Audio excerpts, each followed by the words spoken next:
Hi എല്ലാവർക്കും നമസ്കാരം. പുതിയൊരു വീഡിയോയിലേക്ക് എല്ലാവർക്കും സ്വാഗതം. ഇന്നത്തെ റെസിപ്പി വളരെ ടേസ്റ്റി ആയിട്ടുള്ള സോഫ്റ്റ് ആയിട്ടുള്ള ഒട്ടും കുഴഞ്ഞു പോകാതെ തയ്യാറാക്കിയെടുക്കാൻ പറ്റുന്ന റവ ഉപ്പുമാവിൻ്റെ റെസിപ്പിയാണ്. അപ്പോൾ എങ്ങനെയാണ് ഇത് തയ്യാറാക്കുന്നതെന്ന് നോക്കാം.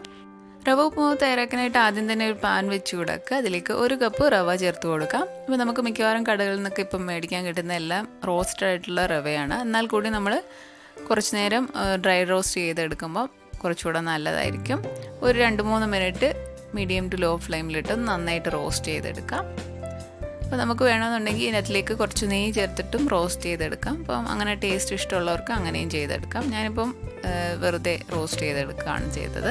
ഈ തീ ഓഫ് ചെയ്തതിന് ശേഷം വീണ്ടും കുറച്ച് നേരം ഒന്നുകൂടെ ഒന്ന് ഇളക്കി കൊടുക്കാം.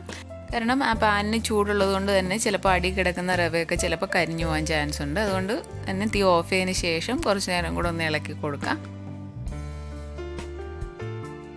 ഇനി ഒരു പാൻ വെച്ച് നന്നായിട്ട് ചൂടായി വരുമ്പോൾ അതിലേക്ക് 2 ടീസ്പൂൺ വെളിച്ചെണ്ണയാണ് ഒഴിച്ചു കൊടുക്കുന്നത്. അപ്പോൾ വെളിച്ചെണ്ണയ്ക്ക് പകരം നമുക്ക് ഇഷ്ടമുള്ള ഏതെണ്ണ വേണമെങ്കിലും ഉപയോഗിക്കാം. എണ്ണ നന്നായിട്ട് ചൂടായി വരുമ്പോൾ 1/2 ടീസ്പൂൺ കടുകിട്ട് നന്നായിട്ടൊന്ന് പൊട്ടി വരുമ്പോൾ അതിലേക്ക് 2 ടേബിൾ സ്പൂൺ കപ്പലണ്ടിയാണ് ചേർത്ത് കൊടുക്കുന്നത്. അപ്പോൾ കപ്പലണ്ടിക്ക് പകരം കാഷ്യൂനട്ട് വേണമെങ്കിലും ഉപയോഗിക്കാം. ഇനി ഈ കപ്പലണ്ടി നന്നായിട്ടൊന്ന് വറുത്തെടുക്കണം. അപ്പോൾ കപ്പലണ്ടിയൊക്കെ നന്നായിട്ടൊന്ന് പൊട്ടിയൊക്കെ വരുന്നിടം വരെ നന്നായിട്ട് ഒത്തിരി ഹൈ ഫ്ലെയിമിലിടാതെ തീ കുറച്ചിട്ടിട്ട് നന്നായിട്ടൊന്ന് വറുത്തെടുക്കുക. അതിനുശേഷം 1/2 ടീസ്പൂൺ ഇഞ്ചി ചെറുതായിട്ട് അരിഞ്ഞതും കൂടെ ചേർത്തിട്ട് നന്നായിട്ട് ആ ഇഞ്ചിയുടെ ആ പച്ചമണമൊക്കെ ഒന്ന് മാറുന്നിട വരെ നന്നായിട്ടൊന്ന് ഇളക്കി കൊടുക്കുക.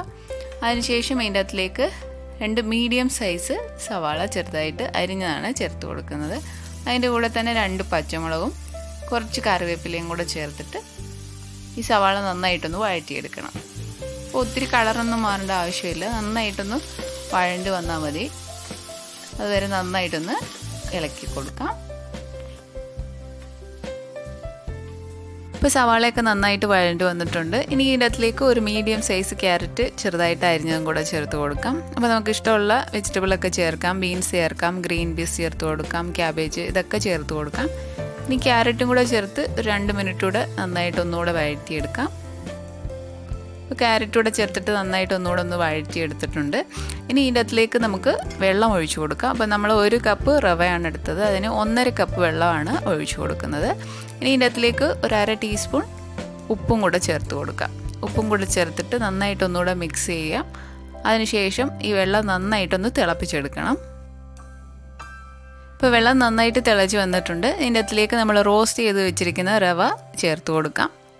റവ ചേർത്ത് കൊടുത്തതിന് ശേഷം നന്നായിട്ട് പെട്ടെന്ന് തന്നെ ഒന്ന് ഇളക്കി മിക്സ് ചെയ്യുക. അപ്പോൾ റവ ചേർക്കുമ്പോൾ പെട്ടെന്ന് തന്നെ ആ വെള്ളമൊക്കെ ആ റവയിലേക്ക് പിടിക്കും. അപ്പോൾ ഇനിയും തീ ലോ ഫ്ലെയിമിലേക്ക് മാറ്റണം, അല്ലെങ്കിൽ ഇത് പെട്ടെന്ന് വെള്ളമൊക്കെ വറ്റിപ്പോവും.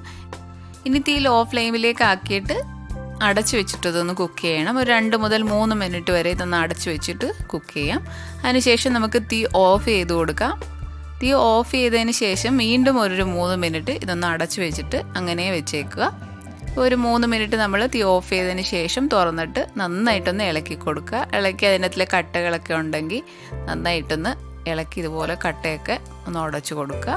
അപ്പോൾ നമ്മൾ ഇത് തണുക്കും തോറും ഇത് നന്നായിട്ട് ഇത് വിട്ട് നന്നായിട്ട് ഒട്ടാതെ വരും. അപ്പോൾ ഇതിൻ്റെ അകത്തിലേക്ക് നമുക്കിനി കുറച്ച് തേങ്ങയും കൂടെ ചേർത്ത് കൊടുക്കാം. ഞാനിവിടെ 1 കപ്പ് തേങ്ങ തിരുമിയതും കൂടാണ് ചേർത്ത് കൊടുക്കുന്നത്. തേങ്ങയും കൂടെ ചേർത്ത് കൊടുത്തതിന് ശേഷം നന്നായിട്ട് എല്ലാം കൂടെ ഒന്നുകൂടെ മിക്സ് ചെയ്യുക. അപ്പോൾ മിക്സ് ചെയ്ത് വീണ്ടും വലിയ കട്ടകളൊക്കെ ഉണ്ടെങ്കിൽ നന്നായിട്ട് ഒന്നുകൂടെ ഉടച്ചു കൊടുക്കുക. അപ്പോൾ നമ്മൾ തുറന്നതിന് ശേഷം കുറച്ച് നേരം ഇങ്ങനെ ഇളക്കി കട്ടകളൊക്കെ ഉടച്ച് കുറച്ച് നേരം ഇളക്കി കഴിയുമ്പോൾ അതിൻ്റെ ആവിയൊക്കെ പോയി കഴിയുമ്പോൾ തന്നെ അത് ഒട്ടാതെ കറക്റ്റായിട്ട് ഒട്ടും കുഴഞ്ഞു പോകാതെ നമുക്ക് കിട്ടും. അപ്പോൾ നമ്മൾ തേങ്ങ എല്ലാം കൂടെ ചേർത്ത് നന്നായിട്ട് മിക്സ് ചെയ്തെടുത്തിട്ടുണ്ട്. അങ്ങനെ വളരെ ടേസ്റ്റി ആയിട്ടുള്ള റവ ഉപ്പുമാവ് റെഡിയായി. അപ്പോൾ വളരെ എളുപ്പത്തിലും ടേസ്റ്റി ആയിട്ടും തയ്യാറാക്കിയെടുക്കാൻ പറ്റിയൊരു ബ്രേക്ക്ഫാസ്റ്റാണ് റവ ഉപ്പുമാവ്.